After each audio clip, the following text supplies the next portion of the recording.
Hello, my most amazing artist. So last time we saw each other or did this video, we drew our tiger and we added all our details. So what we want to do today is we're going to carefully cut out our tiger. You're going to cut out your tiger face along that black oil pastel line. Remembering to keep our scissors straight and turn with our non-scissor hands. You never want to turn your scissors towards you, turn the paper. So Mrs. Cole took her whiskers kind of outside of the tiger's face, so they're probably gonna get cut off, and that's okay. So we're gonna carefully cut out our tiger. And while I'm cutting this out, I wanna talk about what we're gonna do next. If you were able to come to school and pick up your supplies, you should have a really big piece of black construction paper and several squares of green construction paper. You'll need green construction paper and a couple different colors of green. I had 4 set out for you, but as long as you have 2 different colors of green, that would be fine. You'll need some white Elmer's glue or liquid glue. You also will need scissors, which we already have. I think that's it. So it's up to you if you want to keep this really cool painted paper for scraps. You know Mrs. Cole loves to keep things for her scrap box that's bigger than your thumb. So keep those if you want, or you can recycle them. That's up to you. Once you've carefully cut out your tiger, you have your first decision to make. We're gonna be, and my tiger's almost too big for my picture. So if you've cut your tiger and you don't like Mrs. Cole doesn't love the way his chin looks, you can take your scissors and do a little editing. I also don't like how big my ears are, so I'm gonna trim my ears down a little bit. But you decide. So there's never a final thing. You can always make it look better if you don't like it. So once you have your tiger, you're gonna put your tiger somewhere on your paper. It doesn't have to be in the middle. It can be off to the side. It can be tilted a little bit because we're gonna be covering this tiger with leaves like it's hiding in the jungle. So it can be tilted like it's looking at you. It can be off to the side. Once you decide where your tiger lives, I'm gonna kind of put mine over here, flip it over, and add some glue. When we're adding glue, you don't wanna put glue all the way to the edge because when you turn it over, it's gonna spill out and it'll make a mess.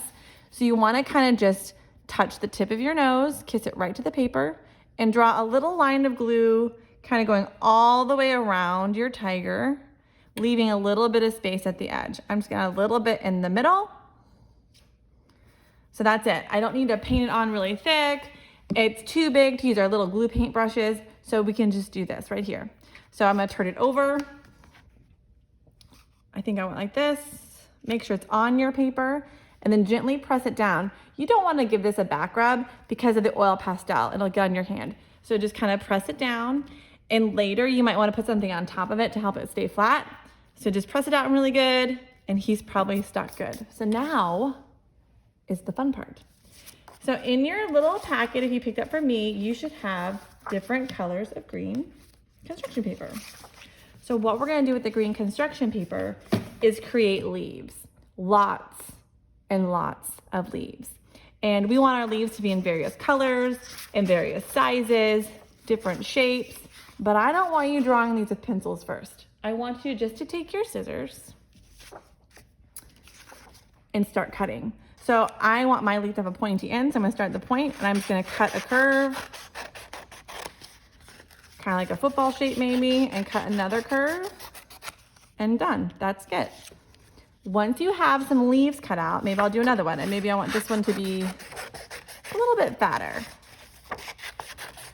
Different sizes and different shapes are really awesome. You don't want anything too tiny because we have to cover this whole paper, but they can be kind of a smaller size, so I'm gonna use this too. So once you have a couple leaves, I want you to take your leaf, fold it in half. So now it has that illusion of the vein going down it, and do that to all your leaves. Then we're gonna talk about how we can add texture. When we add texture to our leaves, we give it something people can touch.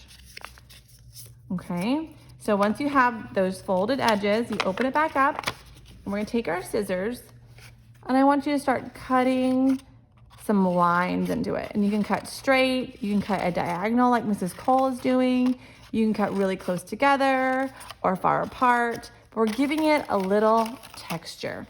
You're gonna do the same thing, whatever you did on one side to the next side, as best you can. Don't cut all the way to the middle because you don't wanna cut it in half. We're just giving it some texture. So every time you make a leaf, you're gonna fold it in half, add some texture. If you want to, you can even bend this up a little bit to give it a more frilled texture. Once you've done that to your leaves, you get to decide now, whoop, my tiger's popping up, where this leaf lives. And since my tiger's already kind of popping up, I think I'm gonna tuck this leaf maybe right here on top of my tiger. It's okay to cover a little bit of your tiger. You don't wanna glue it in front of your tiger, but maybe I'm gonna glue this leaf like, ooh, I like it right there. It's covering some black paper. So I'm going to add a little bit of glue on the black paper. And I know Mrs. Cole usually says do it on your leaf, but if this leaf is hanging off, we don't want a lot of goopy glue on our table. So I'm just gonna add, if I open my glue, and you wanna use liquid glue for this, I'm adding some glue, I'm not making a puddle. I'm gonna put my leaf down so it covers that black paper, and then I can give this a massage. I can pop up my texture, and it went off my paper a little bit, and that's okay. So what I want you to do is create leaves, fold them in half, cut some texture, and then start overlapping and adding leaves to your jungle, starting wherever you want. You can start over here and work your way towards the tiger, or start your tiger and work your way out. I don't expect you to finish this today. In class, we're probably just gonna get maybe halfway. So get a good chunk of leaves down and start creating your jungle. If you would rather cut all your leaves first and glue all at once, that's fine, as long as you have someplace safe for your leaves to live. So I'm gonna quickly add some texture to this one. I'm gonna bend it a little so it shows up. I have glue under here for my other leaf. I'm add a little bit more glue. Since we're using a lot of glue, before you walk away from this project, you probably wanna clean up your table and your sticky hands. So I'm overlapping, putting one on top of the other, and I have that texture. I'm gonna hold it down. Sometimes you have to hold it down for a while, and there you go. Glue dries clear, so be careful. Have fun with this, and I can't wait to start to see your tiger jungle emerging. So your goal today is to cut out your tiger face, add it to your paper, and start making a few leaves. Try to get like 4 or 5 leaves added, nothing too small and nothing too big. Have fun, and I can't wait to see your jungle tigers. Goodbye, my most amazing artists.